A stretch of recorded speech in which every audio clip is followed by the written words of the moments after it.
구독과 좋아요 부탁드립니다. 강원도 어느 산골 마을에 박서방이라는 사람이 살고 있었습니다. 박서방은 성실하게 농사를 지었으나 몇 해 전 흉년이 들어 빚을 지게 되었습니다.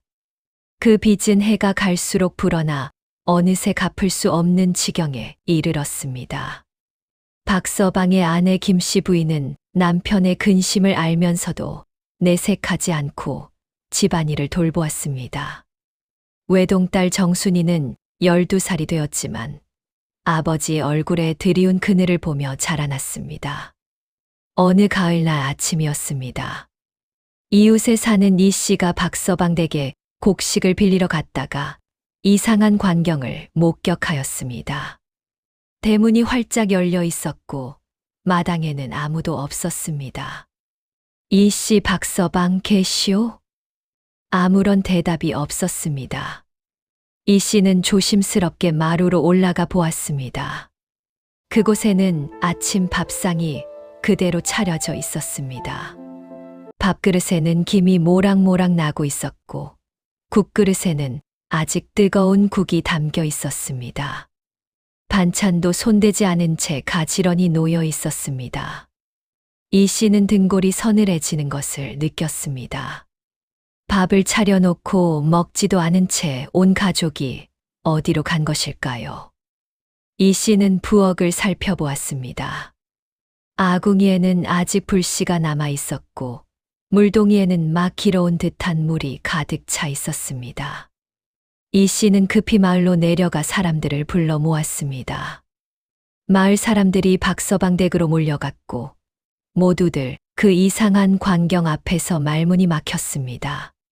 침방을 살펴보니 이불은 개켜져 있었고 옷가지들도 그대로 걸려 있었습니다. 곳간에는 가을에 거둔 곡식이 그대로 쌓여 있었고 장롱 안에는 옷가지와 폐물까지 남아 있었습니다. 최 영감이 집안 곳곳을 꼼꼼히 살폈습니다. 그는 젊은 시절 관가에서 일한 적이 있어 이런 일의 경험이 있었습니다. 최 영감 다툰 흔적도 없고 짐을 싼 흔적도 없소. 아침밥을 차려놓고 갑자기 사라졌다는 것이 이상하오. 마을 사람들은 수군거리기 시작하였습니다. 누군가는 호환을 당한 것이 아니냐고 하였고 누군가는 귀신이 곡할 일이라고 하였습니다. 그러나 최 영감은 고개를 저었습니다. 최 영감 호환을 당했다면 마당에 흔적이 남았을 것이요. 그리고 세 식구가 한꺼번에 당할 리도 없소. 이 씨는 불안한 표정으로 집안을 둘러보았습니다. 사실 이 씨는 박서방에게 돈을 꾸어준 사람 중 하나였습니다. 박서방이 갚지 못할 것을 알면서도 독촉을 해왔던 터였습니다. 해가 저물어 가는데도 박서방 가족은 돌아오지 않았습니다. 마을 사람들은 둘씩 셋씩 짝을 지어 산과 들을 뒤졌으나 아무런 흔적도 찾을 수 없었습니다. 밤이 되자 사람들은 각자의 집으로 돌아갔고 박서방 댁만이 문을 연 채 어둠 속에 남겨졌습니다. 그날 밤 마을 사람들은 이상한 소리를 들었다고 하였습니다. 다음 날 아침 최 영감은 다시 박서방 댁으로 향하였습니다. 밤사이 혹시 돌아온 것은 아닌지 확인하기 위함이었습니다. 그러나 집은 어제와 똑같았습니다. 밥상은 그대로 있었고 이제는 밥이 굳어 있었습니다. 최 영감은 집 주변을 천천히 돌아보았습니다. 마당의 흙을 살피고 담장 너머를 들여다보고 심지어 지붕까지 올라가 보았습니다. 그러다 뒷마당 우물가에서 이상한 것을 발견하였습니다. 우물 옆 흙바닥에 발자국이 여러 개 찍혀 있었습니다. 그런데 그 발자국이 묘하였습니다. 세 사람의 것으로 보이는 발자국이 우물 쪽으로 향하고 있었으나 돌아오는 발자국은 없었습니다. 최 영감, 이것 참 이상하구나. 최 영감은 우물을 들여다보았습니다. 우물은 깊고 어두웠으며 물 표면은 고요하였습니다. 그는 두레박을 내려 물을 떠올려 보았습니다.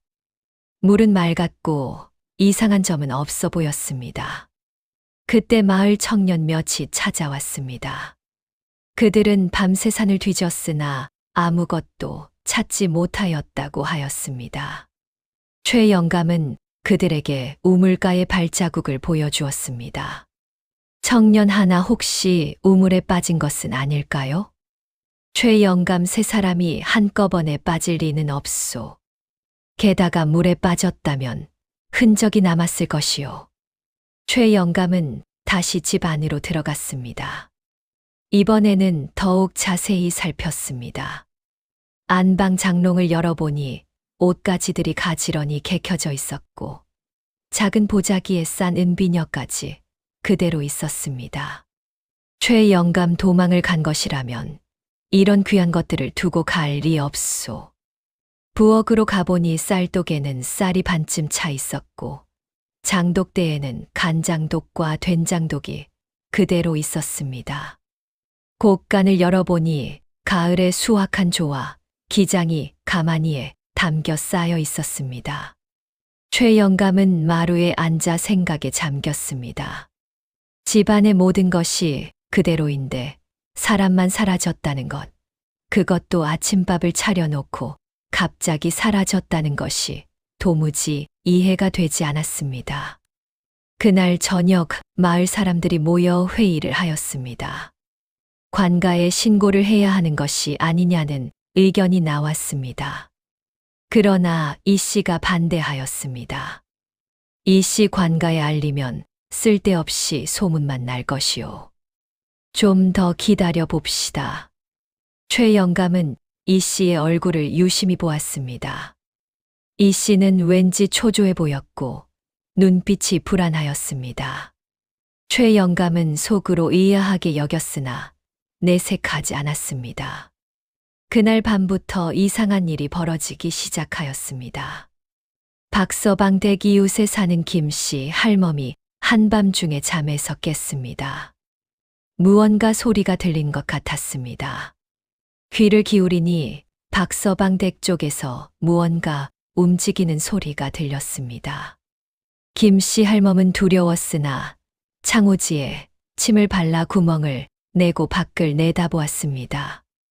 달빛 아래 박서방 댁 마당에 무언가 희미한 그림자가 움직이고 있었습니다. 그림자는 마치 사람처럼 보였으나 움직임이 이상하였습니다. 김씨 할멈은 겁에 질려 이불을 뒤집어 쓰고 아침이 오기를 기다렸습니다. 다음 날 아침 그녀는 최 영감을 찾아가 밤에 본 것을 이야기하였습니다.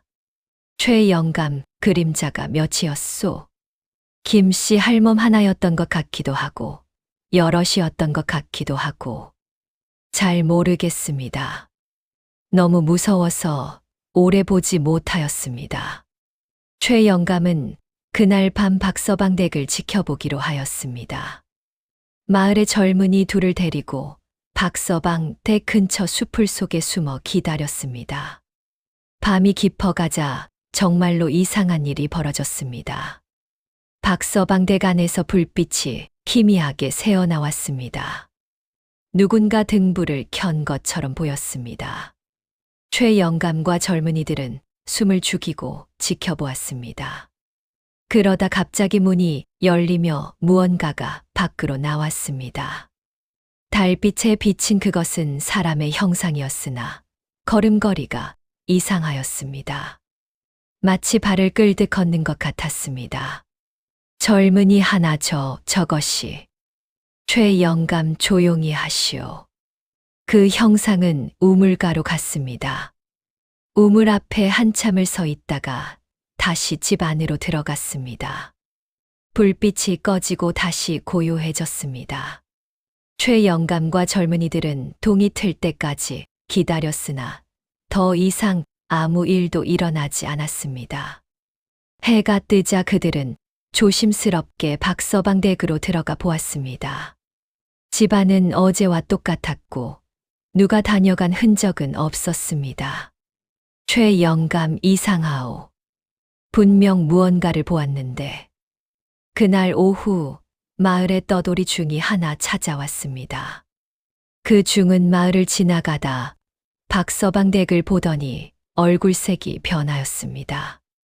중 저 집에 무슨 일이 있었소? 최영감 어찌아시오? 중 저 집에서 원한의 기운이 느껴지오. 매우 강한 원한이오. 마을 사람들은 중의 말에 술렁거렸습니다.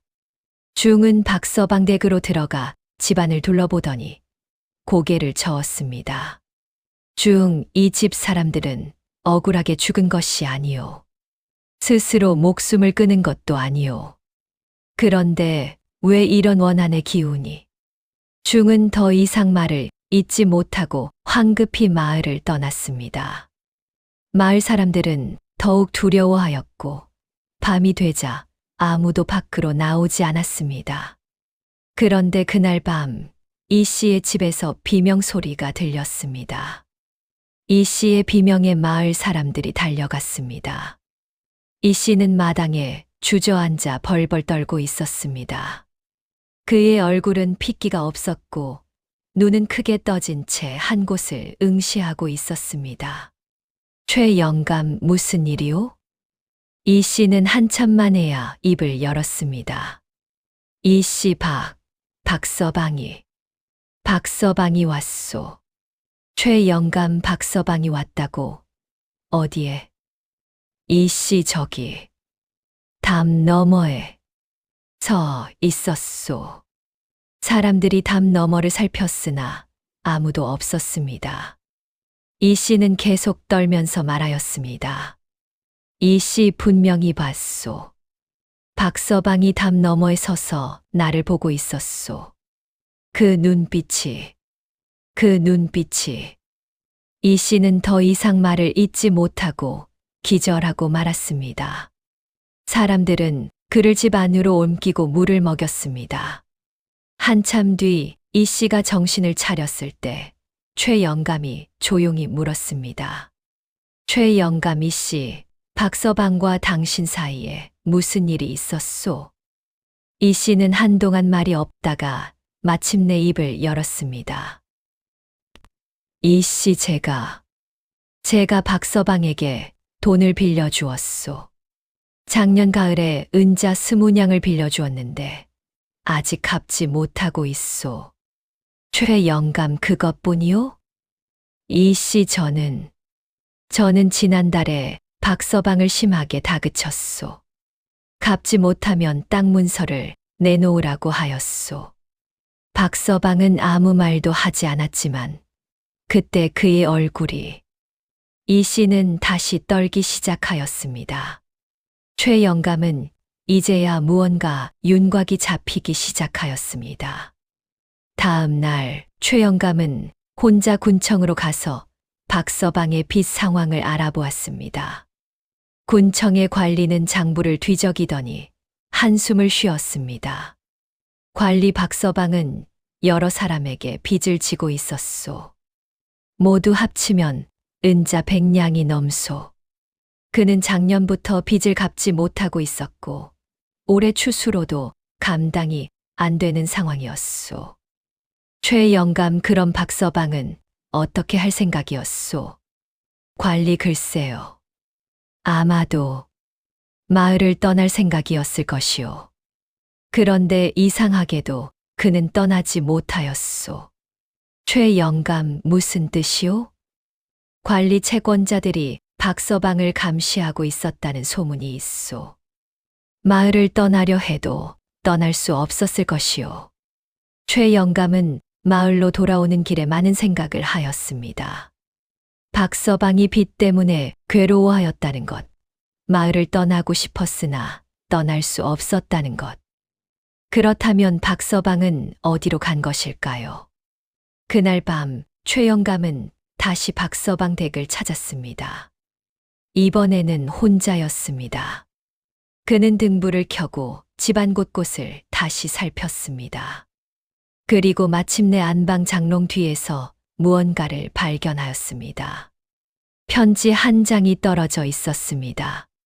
최 영감은 떨리는 손으로 편지를 집어들었습니다. 편지는 박서방의 글씨였습니다. 등불을 가까이 대고 읽기 시작하였습니다. 편지에는 이렇게 쓰여 있었습니다. 이 편지를 읽는 분이 계시다면 저희 가족의 마지막을 알아주시기 바랍니다.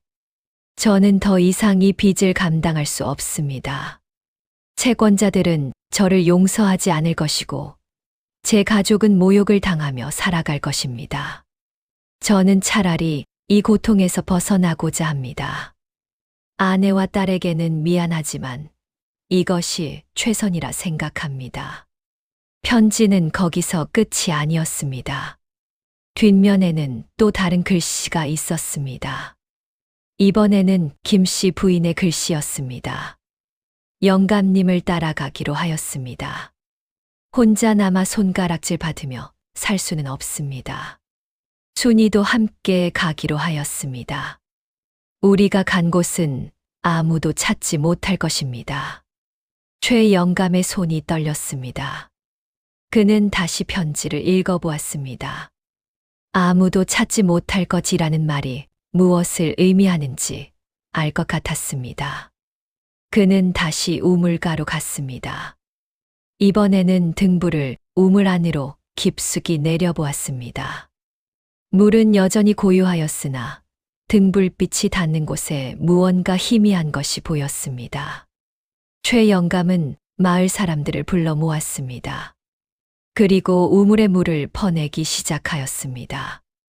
두레박으로 하루 종일 물을 퍼냈습니다. 물이 점점 줄어들자 우물 바닥에 무언가가 보이기 시작하였습니다.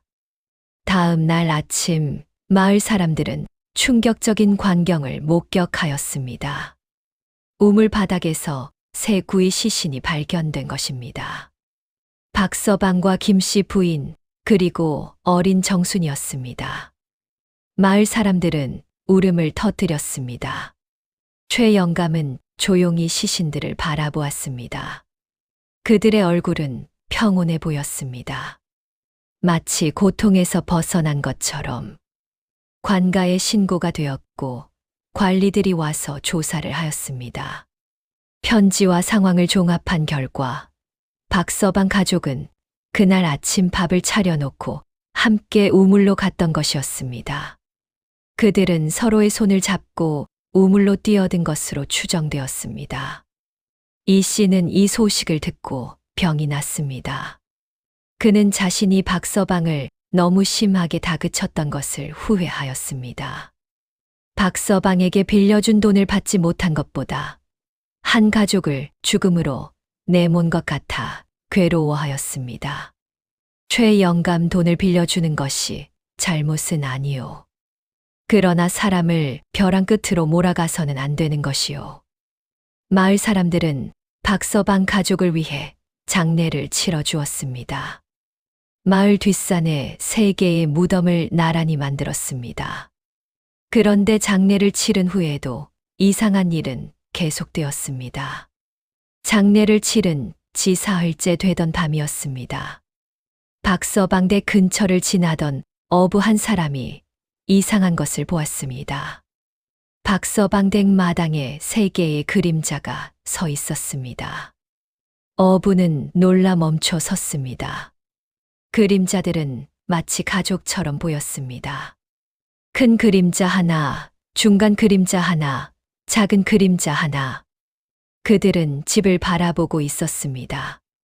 어부 저기. 그러자 그림자들이 천천히 돌아보았습니다. 어부는 비명을 지르고 달아났습니다.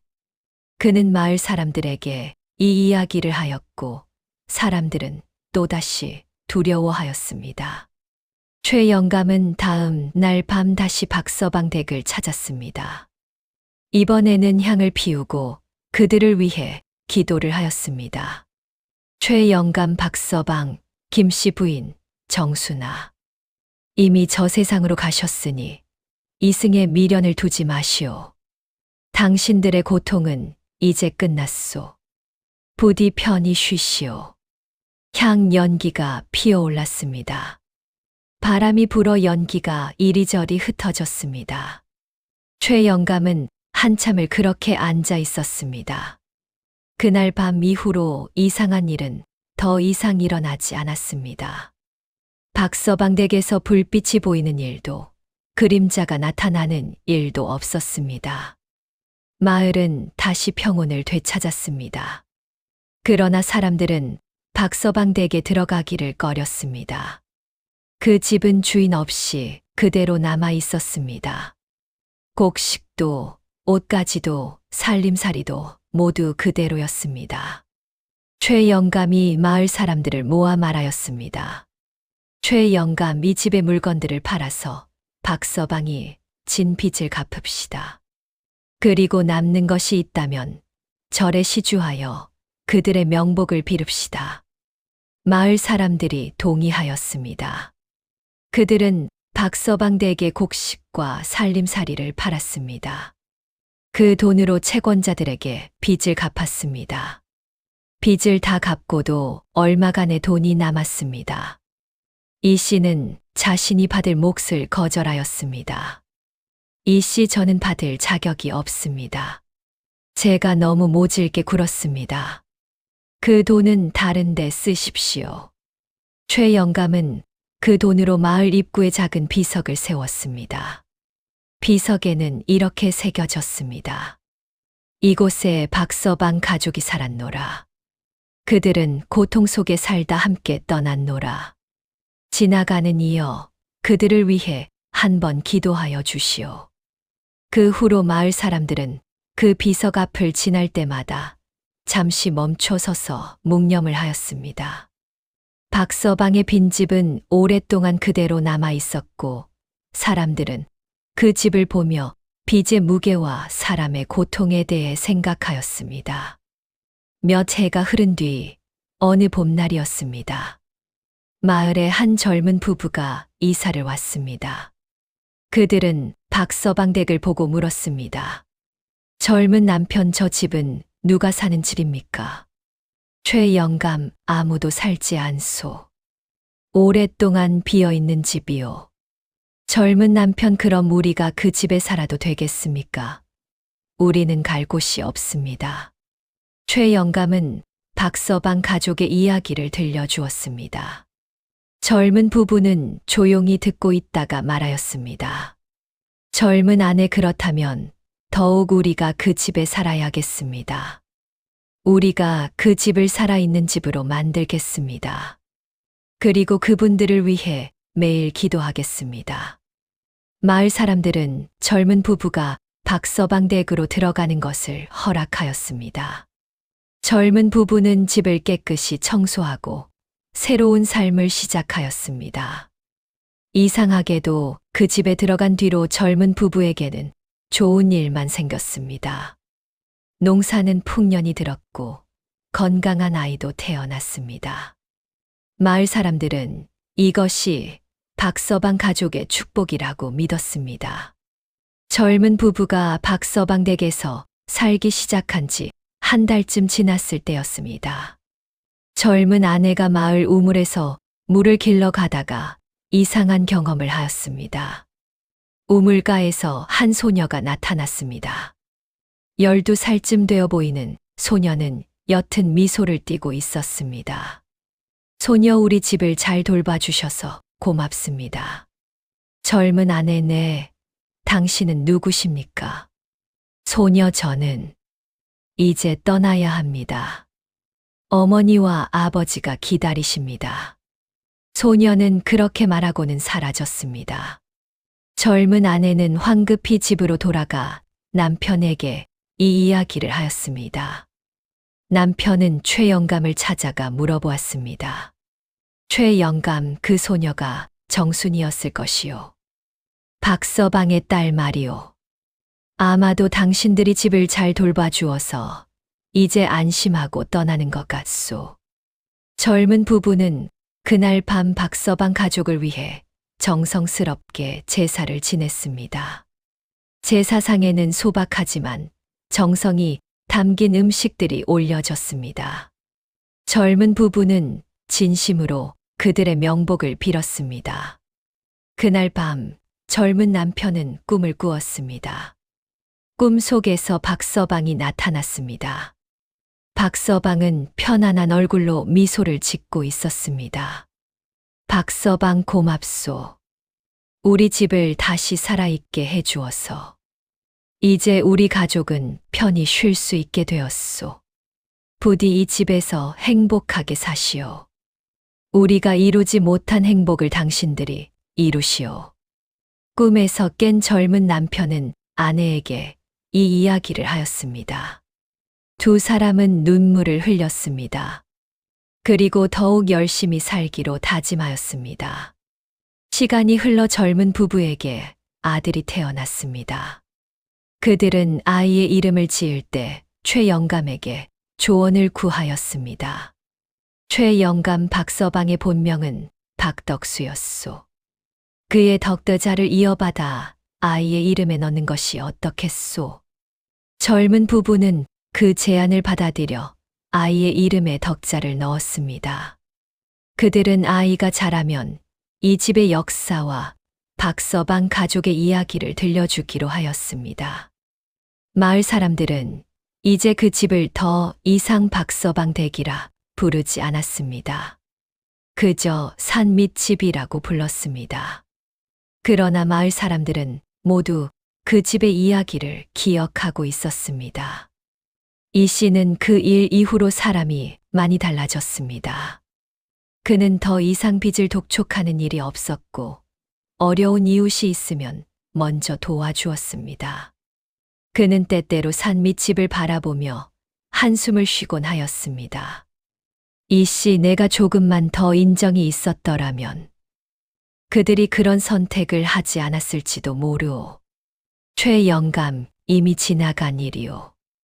그러나 당신은 그 일로 많은 것을 배웠소. 이제라도 달라지셨으니 다행이오. 마을에는 빚을 빌려주는 일이 조심스러워졌습니다. 사람들은 돈을 빌려줄 때 상대방의 형편을 더욱 헤아리게 되었습니다. 그리고 빚을 독촉할 때도 한 번 더 생각하게 되었습니다. 어느 날 마을에 관가의 관리가 찾아왔습니다.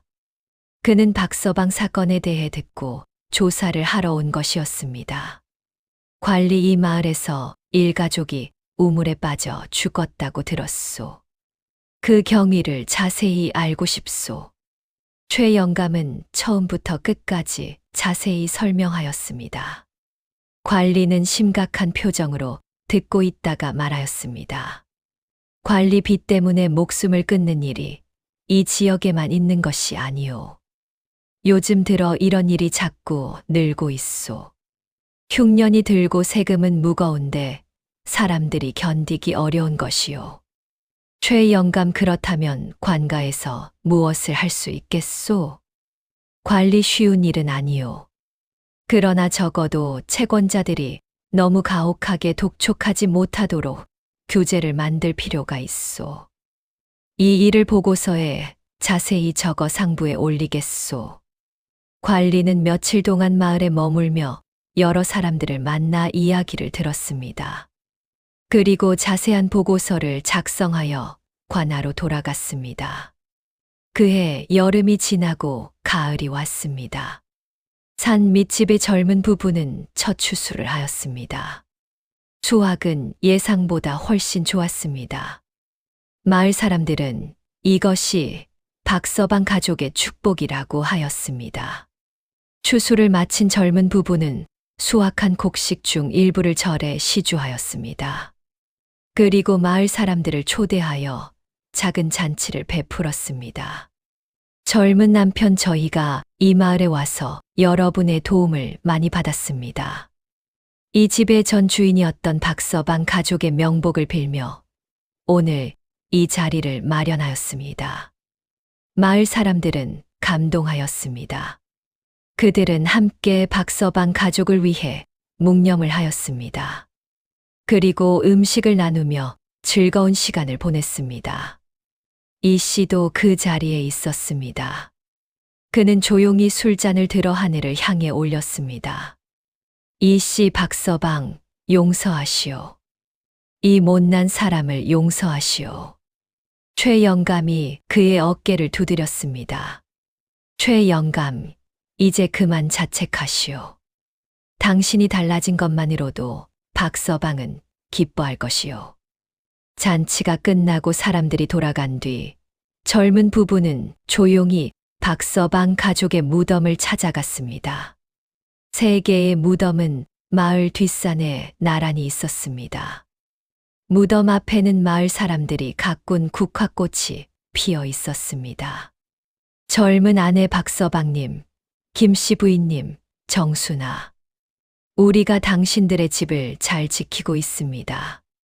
부디 편히 쉬세요. 바람이 불어 국화꽃이 피 흩날렸습니다. 마치 대답하는 것 같았습니다. 그날 밤 마을 전체가 평온하였습니다. 아무도 이상한 소리를 듣지 않았고 아무도 이상한 그림자를 보지 않았습니다. 박서방 가족은 진정으로 안식을 얻은 것 같았습니다. 이듬해 봄, 젊은 부부의 아들이 돌을 맞았습니다. 마을 사람들이 모두 모여 축하해 주었습니다. 아이는 건강하고 밝게 자라고 있었습니다. 돌잔치가 끝난 후 젊은 부부는 아이를 안고 박서방 가족의 무덤을 찾았습니다. 젊은 남편 박서방님, 우리에게 아들이 생겼습니다. 이 아이의 이름에 당신의 덕자를 넣었습니다. 이 아이가 자라면 당신들의 이야기를 들려주겠습니다. 젊은 아내 그리고 이 아이에게 가르치겠습니다. 돈보다 사람이 소중하다는 것을, 어려운 이웃을 돌봐야 한다는 것을 말입니다. 아이는 무덤을 향해 환하게 웃었습니다. 그 웃음이 얼마나 밝았던지 마치 봄 햇살 같았습니다. 그 후로 몇 년이 흘렀습니다. 산 밑 집은 이제 완전히 생기 있는 집이 되었습니다. 마당에는 꽃이 피었고 마루에는 웃음소리가 끊이지 않았습니다. 최 영감은 이제 나이가 많이 들었습니다. 어느 날 그는 젊은 부부를 불러 말하였습니다. 최 영감, 나는 이제 오래 살지 못할 것 같소. 그런데 한 가지 부탁이 있소. 젊은 남편 무엇이든 말씀하십시오. 최 영감 박서방 가족의 이야기를 잊지 말고 후대에 전해주시오. 빚 때문에 사람이 죽어서는 안 된다는 것, 사람을 벼랑 끝으로 몰아서는 안 된다는 것을 말이오. 젊은 부부 꼭 그렇게 하겠습니다. 최 영감은 얼마 후 편안히 눈을 감았습니다. 마을 사람들은 그를 박서방 가족의 무덤 옆에 묻어주었습니다. 최 영감은 끝까지 그들을 지켜준 것입니다. 세월이 흘러 산 밑집의 아들은 10살이 되었습니다. 어느 날 아이가 아버지에게 물었습니다.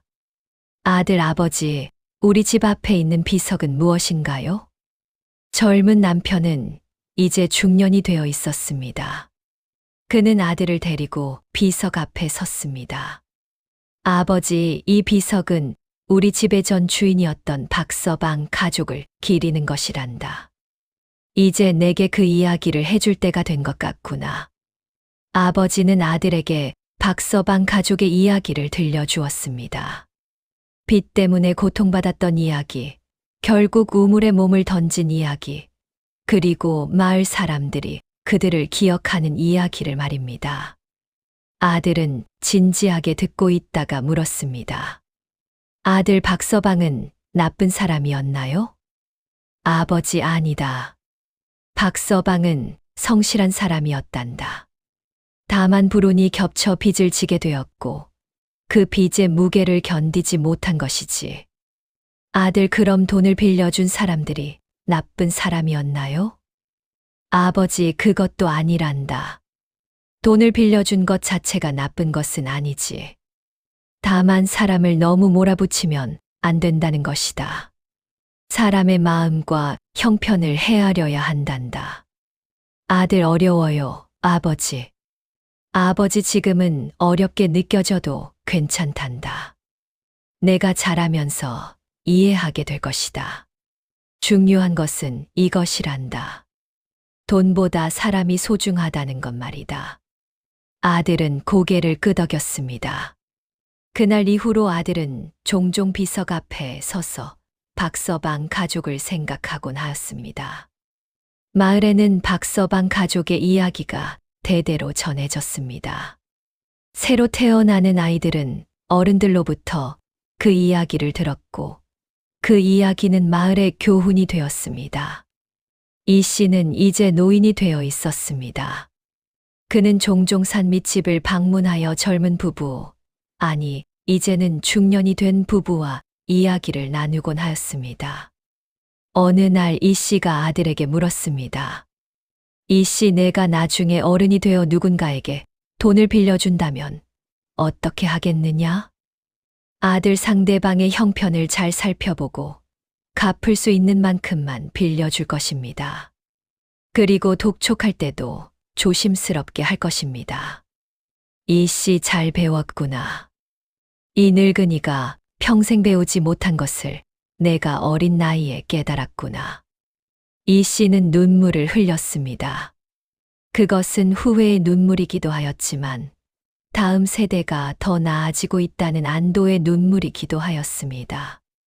그해 가을, 마을에 큰 흉년이 들었습니다. 여러 집에서 어려움을 겪었습니다. 그러나 이번에는 달랐습니다. 마을 사람들은 서로 돕기 시작하였습니다. 여유가 있는 집에서는 어려운 집에 곡식을 나누어 주었습니다. 그리고 빚을 진 사람이 있어도 심하게 독촉하지 않았습니다. 대신 함께 어려움을 이겨내는 방법을 찾았습니다. 산 밑집의 부부도 자신들이 가진 것을 이웃과 나누었습니다. 그들의 아들도 어려운 이웃집 아이들에게 자신의 음식을 나누어 주었습니다. 이 씨, 이 마을이 달라졌소. 박서방 가족의 희생이 헛되지 않았소. 마을 어른 그렇소. 우리는 그들로부터 많은 것을 배웠소. 흉년은 힘들었지만 마을 사람들은 서로 의지하며 이겨냈습니다. 아무도 박서방 가족처럼 절망에 빠지지 않았습니다. 왜냐하면 이웃이 서로를 지켜주었기 때문입니다. 산 밑집의 아들이 15살이 되었을 때 마을에 이상한 소문이 돌기 시작하였습니다. 이웃 마을에서 박서방 가족과 비슷한 일이 일어났다는 것입니다. 아들 아버지, 이웃 마을에서도 그런 일이 있었다고 합니다. 아버지, 그래, 들었다. 안타까운 일이구나. 아들, 우리가 무엇을 할 수 있을까요? 아버지는 한참을 생각하다가 말하였습니다. 아버지, 내가 원한다면 우리가 그 마을에 가서 우리의 이야기를 들려줄 수 있을 것이다. 아들, 그렇게 하고 싶습니다. 부자는 이웃 마을로 갔습니다. 그곳에서도 비슷한 일이 있었습니다. 한 농부가 빚을 견디지 못하고 스스로 목숨을 끊은 것입니다. 마을 사람들은 슬픔과 충격에 빠져 있었습니다. 아버지는 그 마을 사람들에게 박서방 가족의 이야기를 들려주었습니다. 그리고 자신의 마을이 어떻게 달라졌는지, 사람들이 어떻게 서로를 돌보게 되었는지 말하였습니다. 이웃 마을 어른, 그렇다면 당신네 마을에서는 더 이상 그런 일이 없었소? 아버지, 없었습니다. 물론 어려운 일은 있었지만 사람들이 서로 도우며 이겨냈습니다. 이웃 마을 사람들은 깊이 생각에 잠겼습니다. 그리고 그들도 변화하기로 결심하였습니다. 돌아오는 길에 아들이 말하였습니다. 아들, 아버지, 박서방 가족의 이야기가 다른 사람들을 구할 수 있다는 것을 오늘 알았습니다. 아버지, 그렇단다. 슬픈 이야기지만 그 이야기가 다른 비극을 막을 수 있다면 박서방 가족도 기뻐할 것이다. 그 후로 산 밑집의 아들은 자주 다른 마을을 찾아가 박서방 가족의 이야기를 전하였습니다. 처음에는 아버지와 함께 갔지만 나중에는 혼자서도 갈 수 있게 되었습니다. 아들이 20살이 되었을 때 그는 마을의 훈장이 되었습니다. 그는 아이들을 가르치면서 항상 박서방 가족의 이야기를 들려주었습니다. 그리고 돈보다 사람이 소중하다는 것, 어려운 이웃을 돌봐야 한다는 것을 가르쳤습니다. 어느 날 한 학동이 물었습니다. 학동 선생님, 그럼 우리는 절대로 돈을 빌려주면 안 되나요? 아들 아니다. 돈을 빌려주는 것 자체가 나쁜 것은 아니란다. 때로는 돈을 빌려주는 것이 이웃을 돕는 길이기도 하지. 다만 상대방을 벼랑 끝으로 몰아서는 안 된다는 것이다. 학동 어떻게 하면 그렇게 할 수 있나요? 아들 상대방의 입장에서 생각하는 것이란다. 만약 내가 빚을 졌다면 어떤 마음일까? 어떤 대우를 받고 싶을까 생각해 보는 것이지. 아이들은 고개를 끄덕였습니다. 이렇게 박서방 가족의 이야기는 다음 세대, 또 다음 세대로 전해졌습니다. 이 씨는 이제 매우 늙어 움직이기도 힘들었습니다. 어느 날 그는 산 밑집의 아들, 이제는 청년이 된 그를 불렀습니다. 이 씨 젊은이, 내가 죽기 전에 한 가지 부탁이 있네. 청년 말씀하십시오. 이 씨 나를 최영감과 박서방 가족 옆에 묻어주게. 나는 그들에게 사과하며 죽고 싶네. 청년 꼭 그렇게 하겠습니다. 이 씨 그리고 내 재산의 절반을 가난한 사람들을 돕는 데 쓰게. 내가 살아생전하지 못한 것을 죽어서라도 하고 싶네. 며칠 후 이 씨는 평온하게 눈을 감았습니다. 마을 사람들은 그의 유언대로 그를 박서방 가족과 최영감 옆에 묻어주었습니다. 5개의 무덤이 나란히 서게 되었습니다. 청년은 이 씨의 유언을 지켰습니다. 그의 재산으로 마을의 작은 곳간을 만들어 어려운 사람들이 곡식을 빌려갈 수 있게 하였습니다. 그리고 그 곳간의 이름을 덕수창고라고 지었습니다. 박서방의 이름을 따서 말입니다. 세월은 계속 흘렀습니다. 산 밑집의 청년은 결혼을 하였고 아이를 낳았습니다. 그의 아이에게도 박서방 가족의 이야기가 전해졌습니다. 어느 날 마을에 큰 손님이 찾아왔습니다. 관찰사가 이 마을의 소문을 듣고 직접 찾아온 것입니다. 관찰사 이 마을에서는 빚 때문에 목숨을 끊는 사람이 전혀 없다고 들었소. 또한 서로 돕는 풍습이 매우 훌륭하다고 들었소. 마을 어른들이 관찰사를 맞이하였습니다. 그들은 박서방 가족의 이야기를 들려주었습니다. 관찰사 슬픈 이야기로군. 그러나 그 슬픔에서 교훈을 얻어 마을이 변화하였다니 대단하오. 관찰사는 마을을 둘러보았습니다. 덕수창고도 보았고 5개의 무덤도 보았습니다. 그리고 깊은 감명을 받았습니다. 관찰사, 이 마을의 사례를 다른 지역에도 알리고 싶소. 허락하시겠소. 마을 어른 그렇게 하여 주십시오. 박서방 가족의 희생이 더 많은 사람들을 구할 수 있다면 그보다 좋은 일은 없을 것입니다. 관찰사는 돌아가서 자세한 보고서를 작성하였습니다. 그 보고서는 조정에까지 올라갔고 왕은 이 마을의 사례에 관심을 가졌습니다.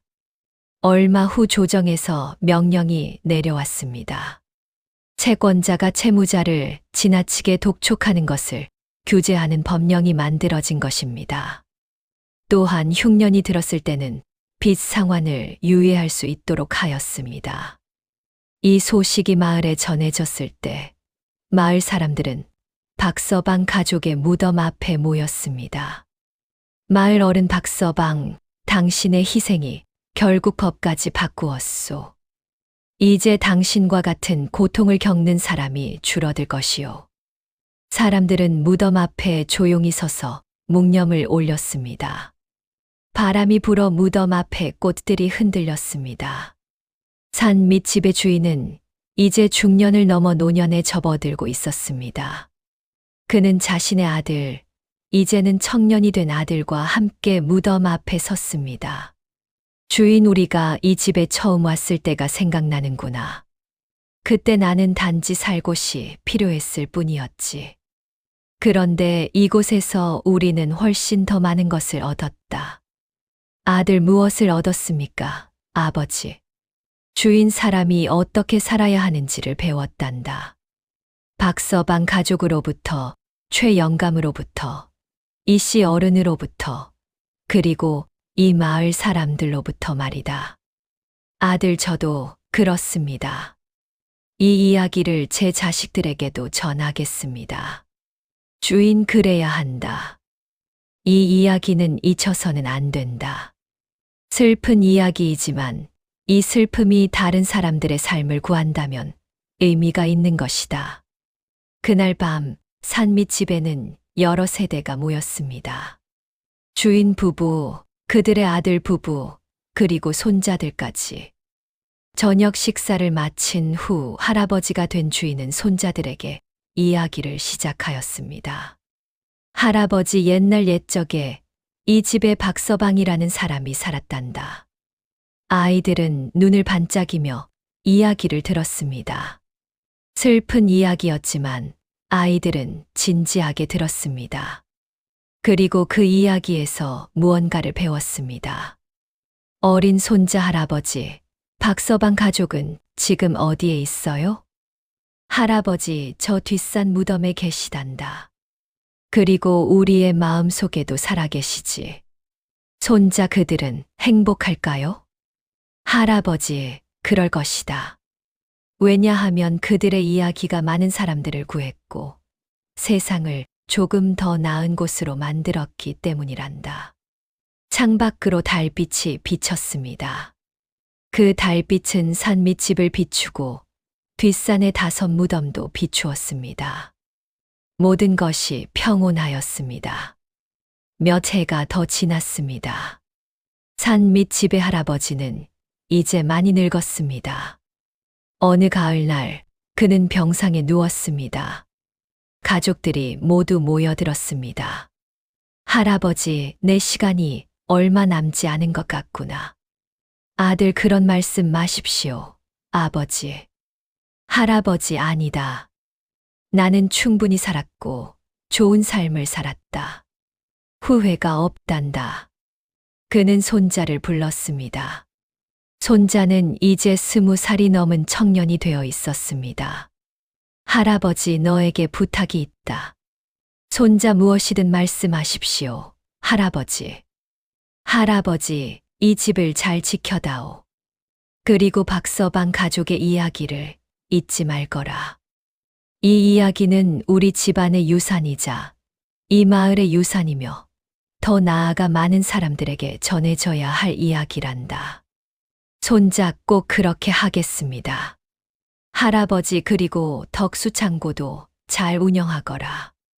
가난한 사람들이 언제나 도움을 받을 수 있도록 말이다. 손자, 명심하겠습니다. 할아버지는 창밖을 바라보았습니다. 뒷산의 무덤들이 보였습니다. 할아버지, 나도 저곳에 묻어주겠느냐? 박서방 가족과 가까운 곳에 말이다. 가족, 그렇게 하겠습니다. 며칠 후 할아버지는 평온하게 숨을 거두었습니다. 마을 사람들이 모두 모여 장례를 치렀습니다.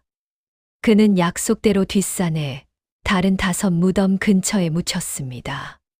장례를 치른 후 손자는 혼자 무덤들 앞에 섰습니다. 6개의 무덤이 나란히 서 있었습니다.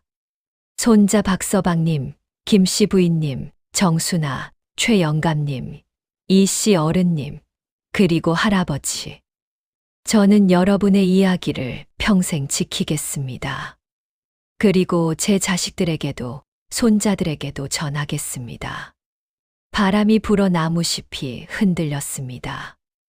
마치 대답하는 것 같았습니다. 그 후로 또 세월이 흘렀습니다.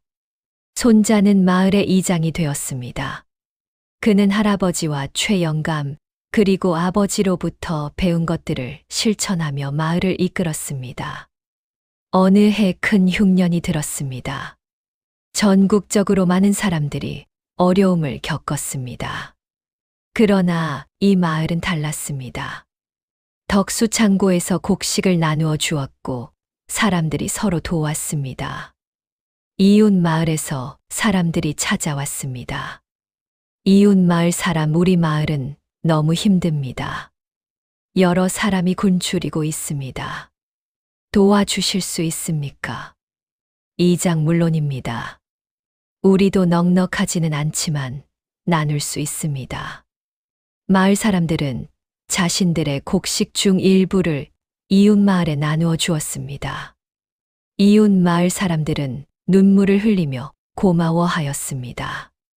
이웃 마을 사람 어떻게 이렇게 서로 돕는 마을이 되었습니까? 이장 오래전 우리 마을에 있었던 일 때문입니다. 슬픈 일이었지만 그 일로부터 많은 것을 배웠습니다. 이장은 그들에게 박서방 가족의 이야기를 들려주었습니다. 이웃 마을 사람들은 깊이 감동하였습니다. 이웃 마을 사람 우리도 그렇게 살고 싶습니다. 어떻게 시작해야 합니까? 이장 어렵지 않습니다. 서로의 어려움을 이해하고 가능한 만큼 돕는 것입니다. 그리고 무엇보다 사람을 벼랑 끝으로 몰아서는 안 된다는 것을 기억하는 것입니다. 이웃 마을 사람들은 고개를 끄덕였습니다. 그들은 마을로 돌아가 이 이야기를 전하였습니다. 그리고 그들의 마을도 조금씩 변화하기 시작하였습니다. 이렇게 박서방 가족의 이야기는 마을을 넘어 지역을 넘어 점점 더 멀리 퍼져나갔습니다. 그 이야기를 들은 사람들은 자신의 삶을 돌아보게 되었고 이웃을 대하는 태도를 바꾸게 되었습니다. 세월은 강물처럼 흘러갔습니다. 산 밑집은 이제 마을의 상징이 되었습니다. 그 집에 사는 사람들은 대대로 마을을 이끌었고 박서방 가족의 이야기를 지켜왔습니다. 어느 날 아주 먼 지방에서 한 선비가 마을을 찾아왔습니다. 그는 박서방 가족의 이야기를 듣고 직접 이곳을 보고 싶어 먼 길을 왔다고 하였습니다. 선비 저는 책을 쓰는 사람입니다. 백성들의 삶에 대한 책을 쓰고 있는데 이 마을의 이야기를 듣고 꼭 기록하고 싶었습니다. 마을 이장 환영합니다. 무엇이든 물어보십시오. 선비는 며칠 동안 마을에 머물렀습니다. 그는 여러 사람들을 만나 이야기를 들었습니다. 노인들로부터는 옛 이야기를, 젊은이들로부터는 현재의 이야기를 들었습니다. 선비는 뒷산의 여섯 무덤도 찾아갔습니다. 오랫동안 그곳에 서서 묵상하였습니다. 선비 이 무덤들이 말하는 것이 무엇인지 알 것 같습니다. 고통, 후회, 용서, 그리고 희망. 모든 것이 여기에 있습니다. 선비는 자세한 기록을 남겼습니다. 그는 박서방 가족의 이야기뿐만 아니라 그 후 마을이 어떻게 변화했는지, 사람들이 어떻게 서로를 돌보게 되었는지도 기록하였습니다. 선비 이야기는 한 마을의 이야기가 아니라 우리 모두의 이야기입니다. 어떻게 살아야 하는지, 이웃을 어떻게 대해야 하는지에 대한 이야기입니다. 선비가 떠날 때 마을 사람들이 모두 나와 배웅하였습니다. 선비 이 이야기를 많은 사람들에게 전하겠습니다. 박서방 가족의 희생이 더 많은 사람들의 삶을 바꿀 수 있도록 말입니다. 선비가 떠난 후 그가 쓴 책이 세상에 나왔습니다. 책의 제목은 이웃집 문이 열린 채 비어있던 날이었습니다. 그 책은 많은 사람들이 읽었고 박서방 가족의 이야기는 전국에 알려지게 되었습니다. 그 책을 읽은 많은 사람들이 마을을 찾아왔습니다. 그들은 여섯 무덤 앞에서 묵념을 하였고 산 밑집을 보며 숙연해 하였습니다. 어떤 사람들은 자신의 마을로 돌아가 비슷한 변화를 만들어냈습니다. 어떤 사람들은 자신의 삶을 돌아보고 이웃을 대하는 태도를 바꾸었습니다. 산 밑집의 주인, 이제는 노인이 된 그는 찾아오는 사람들에게 항상 같은 말을 하였습니다. 주인이 이야기는 슬픈 이야기입니다.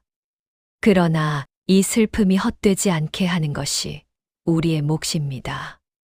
박서방 가족이 겪은 고통을 다른 사람이 겪지 않도록 우리가 서로를 돌보아야 합니다. 어느 봄날 주인은 손자 손녀들을 데리고 뒷산에 올라갔습니다. 6 무덤 앞에는 봄꽃이 만발하였습니다. 주인 아이들아, 잘 보아라. 이 무덤들은 단순히 죽은 사람들의 무덤이 아니란다. 이것은 우리에게 무언가를 가르쳐 주는 스승들이시다. 아이들 무엇을 가르쳐 주시나요, 할아버지? 주인 사람이 어떻게 살아야 하는지를, 이웃을 어떻게 대해야 하는지를, 그리고 후회 없이 살기 위해 무엇을 해야 하는지를 가르쳐 주신단다. 아이들은 진지하게 고개를 끄덕였습니다. 그들도 언젠가 자신의 자식들에게 이 이야기를 전할 것입니다. 해가 저물어 갔습니다. 석양빛이 6 무덤을 비추었습니다. 주인과 아이들은 천천히 산을 내려왔습니다. 산 밑집에서는 저녁 준비하는 연기가 피어오르고 있었습니다. 주인은 집을 바라보며 생각하였습니다.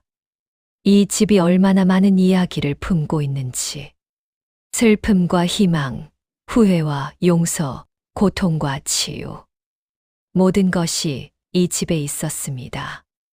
그리고 그 이야기는 계속될 것입니다. 다음 세대에게, 또 그 다음 세대에게. 사람들이 서로를 돌보고 이웃을 벼랑 끝으로 몰지 않는 세상이 올 때까지. 집 안에서 가족들의 웃음소리가 들려왔습니다. 주인은 미소를 지으며 집으로 들어갔습니다. 문은 활짝 열려 있었습니다. 그러나 이번에는 따뜻함이 안에서 밖으로 흘러나왔습니다. 박서방 가족이 열어둔 채 떠났던 그 문은 이제 환대와 나눔의 문이 되어 있었습니다.